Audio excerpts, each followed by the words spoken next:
ആരോഗ്യം അമൂല്യം.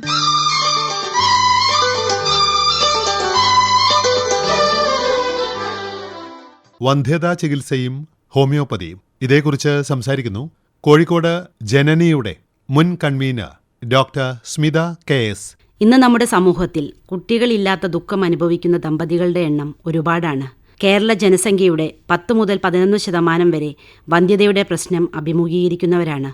വന്ധ്യതയ്ക്കെതിരായ പോരാട്ടത്തെ അനുസ്മരിക്കുന്ന ലോക ഫെർട്ടിലിറ്റി മാസം സ്പെയിൻ, ലാറ്റിൻ അമേരിക്ക എന്നീ രാജ്യങ്ങളിൽ ജൂൺ മാസത്തിലും യൂറോപ്പിന്റെ മറ്റു ഭാഗങ്ങളിൽ ലോക ഫെർട്ടിലിറ്റി ദിനം എന്ന രീതിയിൽ 2018 മുതൽ നവംബർ 2-നും USA-യിൽ ഏപ്രിൽ 19 മുതൽ 25 വരെ ദേശീയ ഫെർട്ടിലിറ്റി വാരമായും ആചരിച്ചു വരുന്നു.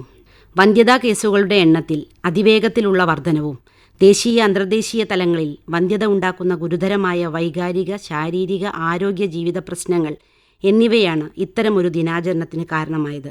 12 മാസത്തെ സ്ഥിരവും സുരക്ഷിതവുമല്ലാത്ത ലൈംഗിക ബന്ധത്തിനു ശേഷം ഗർഭധാരണം പരാജയപ്പെടുന്നതോ അല്ലെങ്കിൽ ഒരു വ്യക്തി എന്ന നിലയിൽ പുനരുൽപ്പാദിപ്പിക്കാനുള്ള പുരുഷന്റെയോ സ്ത്രീയുടെയോ ശേഷിക്കുറവ് കൊണ്ടുണ്ടാകുന്ന ഒരവസ്ഥയാണ് വന്ധ്യത. 1 വർഷത്തിലേറെ കാലം ഒന്നിച്ചു ജീവിച്ചിട്ടും കുട്ടികളില്ലാതെ വരുമ്പോൾ ദമ്പതികൾ ചികിത്സയ്ക്കായി അംഗീകൃത കേന്ദ്രങ്ങളെ സമീപിക്കേണ്ടതാണ്. വന്ധ്യതയുടെ കാരണം ചിലപ്പോൾ പുരുഷ പങ്കാളിയിൽ മാത്രമായോ സ്ത്രീ പങ്കാളിയിൽ മാത്രമായോ ചിലപ്പോൾ ഇരു പങ്കാളികളിലും ഉള്ളതായോ കാണുന്നു. അപൂർവം ചിലരിൽ കാരണങ്ങൾ ഒന്നും തന്നെ കണ്ടെത്താറില്ല. ക്രമം തെറ്റിയുള്ള ആർത്തവചക്രം, അണ്ഡോൽപാദനത്തിലെ അപാകതകൾ, അണ്ഡവാഹിനിക്കുഴലിലെ തടസ്സങ്ങൾ, അണ്ഡാശയം, ഗർഭാശയം എന്നിവിടങ്ങളിലെ മുഴകൾ, സിസ്റ്റുകൾ, എൻഡോമെട്രിയോസിസ്, ഹോർമോൺ തകരാറുകൾ എന്നിവ സ്ത്രീകളിലെ പ്രധാന കാരണങ്ങളാകുന്നു.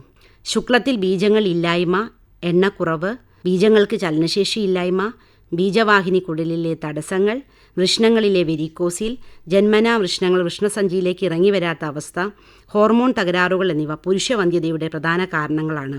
കൂടാതെ ദമ്പതിമാരിലെ മാനസിക പിരിമുറുക്കം, കൂടിയ പ്രായം, പൊതു ആരോഗ്യക്കുറവ്, അമിതവണ്ണം, വ്യായാമക്കുറവ്, മദ്യപാനം, പുകവലി, മറ്റു ലഹരി ഉപയോഗങ്ങൾ എന്നിവയും വന്ധ്യതയുടെ കാരണങ്ങളാണ്.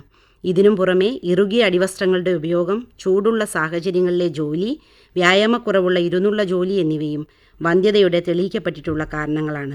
വന്ധ്യതാ നിവാരണത്തിന് ആധുനിക പരിശോധനാ സംവിധാനങ്ങളുടെ സഹായത്തോടെ വന്ധ്യതയുടെ കാരണങ്ങൾ മനസ്സിലാക്കിയുള്ള ശാസ്ത്രീയമായ ഹോമിയോപ്പതി ചികിത്സ ഏറെ ഫലപ്രദമാണ്. തനിക്ക് ഒരു കുഞ്ഞ് എന്നത് ഏവരുടെയും സ്വപ്നമാണ്. ഹോമിയോപ്പതി ഡിപ്പാർട്ട്മെൻറ്റ് 2012 കണ്ണൂരിൽ ആരംഭിച്ച അമ്മയും കുഞ്ഞും എന്ന വന്ധ്യതാ ചികിത്സാ പദ്ധതി ജനങ്ങൾക്കിടയിൽ ഉണ്ടാക്കിയ അംഗീകാരം വളരെ വലുതാണ്. പിന്നീട് ഡിപ്പാർട്ട്മെൻറ്റിൻ്റെ ഈ സ്വപ്ന പദ്ധതി ജനനി എന്ന പേരിൽ പുനർനാമകരണം ചെയ്യപ്പെട്ടു. ഇന്ന് കേരളത്തിലെ 14 ജില്ലകളിലും ജില്ലാ ഹോമിയോ ഹോസ്പിറ്റലുകളുമായി ബന്ധപ്പെട്ട് ജനനി പ്രവർത്തിക്കുന്നു.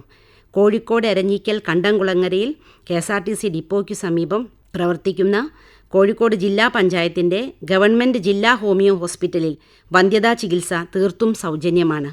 രാവിലെ 9 മണി മുതൽ 2 മണി വരെ പരിചയസമ്പന്നരായ ഡോക്ടർമാരുടെ വിദഗ്ധ സേവനവുമായി പ്രവർത്തിക്കുന്ന ഈ സ്ഥാപനത്തിൽ നിന്ന് നാളിതുവരെ 412 കുട്ടികൾ ജനിച്ചിട്ടുണ്ട്.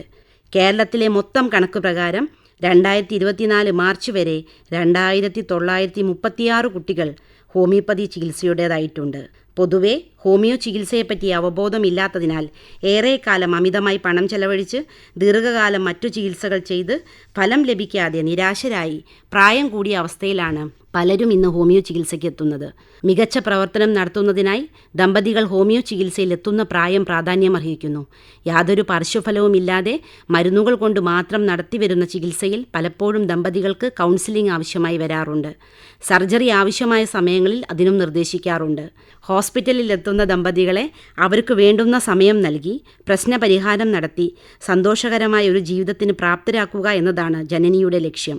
ചുരുക്കത്തിൽ ഹോമിയോപ്പതി ഡിപ്പാർട്ട്മെന്റിന്റെ സ്വകാര്യ അഹങ്കാരമാണ് ജനനി എന്ന വന്ധ്യതാ ചികിത്സാ പദ്ധതി. വന്ധ്യതാ ചികിത്സയും ഹോമിയോപ്പതിയും ഇതേക്കുറിച്ച് സംസാരിച്ചത് കോഴിക്കോട് ജനനിയുടെ മുൻ കൺവീനർ ഡോക്ടർ സ്മിത KS.